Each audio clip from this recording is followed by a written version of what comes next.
So here is Roblox error code 280.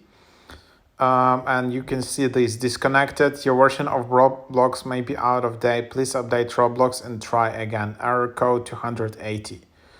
So yeah, that's what a lot of users see. And I was just browsing Reddit, and this person solved the steps here. So as you can see, uninstalled Roblox, delete my Roblox cache in the local app data Roblox directory, restart PC, reinstall Roblox.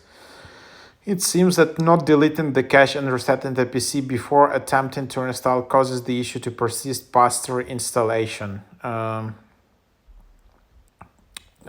So here you can see some additional details, how to clear Roblox cache from that category.